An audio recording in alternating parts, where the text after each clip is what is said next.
With a little bit of difficulty, we managed to dislodge ourselves from our extremely comfortable living situation in the apartment of Danny and Chris. We made our way out of Santiago and headed for the town of Valparaiso on the coast. Valparaiso is somewhat vertical as towns go. It's built into a hillside overlooking the Pacific Ocean. It is quite pretty, but something of a challenge to navigate. I was pretty sure I was going to fall over several times if I had to stop, due to the steepness of the roads. As we headed north, Valparaiso bled into the somewhat less picturesque Viña del Mar. Not finding very much that piqued our interest here, we decided to press northward. By the end of our day's drive, things had started to dry out noticeably, and the area around our campground that night looked exactly like something you might find in a botanical garden. There was an incredible array of cactus and succulents, all arranged in an aesthetically pleasing manner, exactly like someone might have planted them. The next day brought us into the fringes of the Atacama Desert, which is, of course, the driest non-polar desert on the planet Earth, and our timing couldn't have been better. Here in the southern fringes of the Atacama Desert it still rains occasionally, and we happened to be entering this region in the springtime following an exceptionally wet winter, which meant that we got to witness the rare and awesome spectacle of the Atacama Desert in full bloom. There were flowers everywhere, of just about every shape, size, and color that could be imagined. The effect was at the very least beautiful, and sometimes even jaw-droppingly awesome. So we hit the desert at the start of springtime, and there's just flowers everywhere. You can see these little purple guys here go on for miles and miles, cover the entire desert. A couple of times we had to stop and pull off the highway because it was that difficult to believe we were seeing what we were actually seeing. Here on the southern fringe of the Atacama Desert we found one of the best campsites of the trip. Bush camping is common and safe here, and the desert is crisscrossed by hundreds of roads leading to old mining claims. The view from our front door was spectacular, and in the morning it revealed one of the most interesting features of the Atacama Desert.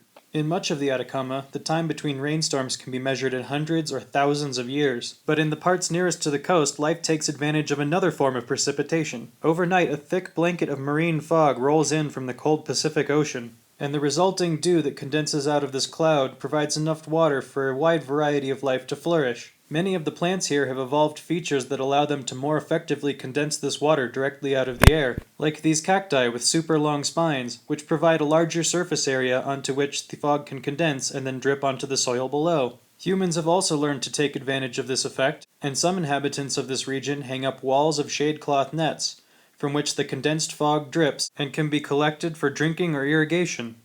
The large temperature differential between the cold ocean and hot desert create another effect that humans could take advantage of. Wind. Lots and lots of wind. And just like how the desert sprouts lots and lots of flowers when the conditions are right, it has also begun to sprout lots and lots of wind turbines, now that the realities of fossil fuels as a limited resource have begun to affect more broadly the entire human race. They also have the coolest and most metal warning signs I've ever seen. To accompany the springtime bloom, there's also an army of pollinators, like this giant sphinx moth that thought Gabby's head was really interesting. I don't blame it. Unfortunately, the fronts of our helmets and motorcycle turned into a gooey graveyard for many of these poor pollinators. As we continued north, the plants started to disappear, and we reached a region of the desert that doesn't even receive enough marine fog to support life. Out here, pretty much the only animal we saw were turkey vultures. Although how there's enough dead things out here in this barren desert to support them, I can't even imagine. And it's out here, in one of the most barren parts of one of the driest deserts on the planet, that humans have built one of the most expensive, complicated, and useful things that they have ever built. This is the European Southern Observatory's Very Large Telescope, known to most people simply as the VLT. The VLT is currently the world's largest optical telescope, comprised of 4 gigantic 8.2-meter mirrors, which is this size in case you were wondering, and also includes 4 smaller, fully automated 2-meter telescopes that can be used in conjunction with the 4 larger ones. Through a technique called interferometry, which is shorthand for lots of mind-scramblingly complicated math, the light from all 4 telescopes can be combined to create the virtual effect of a telescope with a mirror the size of the entire mountaintop. Because the VLT has 8 different eyepieces, it's an octnocular telescope, which is really fun to say. For me, the most astounding part of this observatory was that they let a filthy traveler like myself, actively shedding dust with every step, actually go inside the telescope.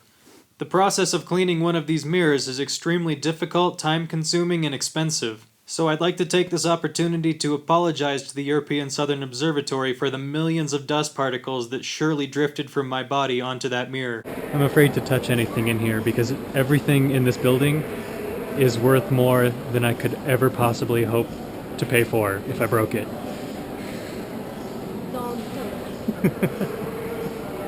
These telescopes really are a marvel of engineering. Not only is an 8.2 meter mirror extremely heavy, but it has to be able to move to degrees of precision that don't even really mean anything to the human mind. And I couldn't help but wonder, what would happen if somebody dropped a penny inside of the part of the telescope that allows the whole thing to turn? The visit to the VLT was pretty much everything I thought it would be. We could hear the chirp of liquid nitrogen compressors in the background, and there were some of the world's best astronomers doing sciencey things on computers all around the telescope. But there was one thing that we got to see that I was completely unaware of, and that was where the world's best astronomers get to live when they come to the telescope to do their work. The telescopes may be a truly awe-inspiring example of human ingenuity, but the astronomers' quarters are something straight out of a science fiction movie. From the supremely barren Atacama Desert outside, we stepped into a jungle. And the space immediately reminded me of the Biosphere 2, the giant self-contained greenhouse outside of my hometown of Tucson, Arizona. Except that this space included a swimming pool, and many other creature comforts that made it look like a very good place to live. From the parking lot of the VLT, you can see another mountain that has had its top blasted off. This is Cerro Amazonas, where the ESO plans to build their next telescope, the Extremely Large Telescope, or ELT, which will dwarf the VLT. Just as we were getting ready to leave, a helicopter came over the hilltop. This helicopter was carrying the Prime Minister of Italy, who decided to come check out the telescopes because they were super cool, I assume. I found comfort in the fact that unlike some countries that will remain nameless, there are places in the world where high-ranking government officials actually care about science. Also at the observatory we met Gunther, a friendly German driving his Cajiva around South America. He said that he was heading to San Pedro de Atacama, the same place that we were headed, although he planned to take a much longer, dustier, and more difficult route. It's so barren out here that it doesn't take an incredibly overactive imagination to picture yourself on an alien planet, like Mars. Especially with all of our riding gear on.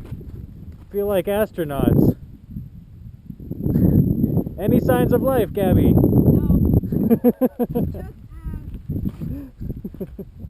And while at first glance there certainly doesn't seem to be anything living out here, you can still find things. You just have to know where to look. Anywhere that water can collect after a rainstorm, you can find the mummified remains of the last plants that grew there. And in the loose sandy soils, you can often see tracks of some member of the canine family, somehow scratching out a meager existence in this desert. There's also lots of evidence that humans have been passing through this area for a very long time. The ground around our campsite was littered with stone artifacts, of many different types of stone, too. There's even a little stone structure here, and conveniently placed in the middle is this broken projectile point. Probably put there by somebody recently, but then again, maybe not, as the stone structure is full of tiny little stone flakes of the same material as the projectile point. Very strange. I find it hard to believe that this has stayed here for thousands of years with nobody moving it, especially since there's a road right there.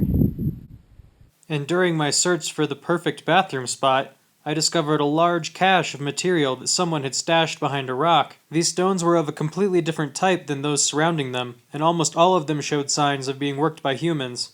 It looked as though someone had left these stones here planning to come back for them later, but for whatever reason, the creator of this cache never made it back. As we headed inland towards the Andes, we started to see a few signs of life again. Here and there were a few scraggly bushes populating the sides of the road. But things were still very, very dry. And after many days and probably thousands of kilometers of not seeing a whole lot of green things, you can probably imagine the relief we felt as we drove over a hill and saw San Pedro de Atacama spread out before us. Anyway, that's all for now. Thanks everyone for all your support and encouragement, and as usual, if you have any questions or comments, please do let me know. We'll see you all next time.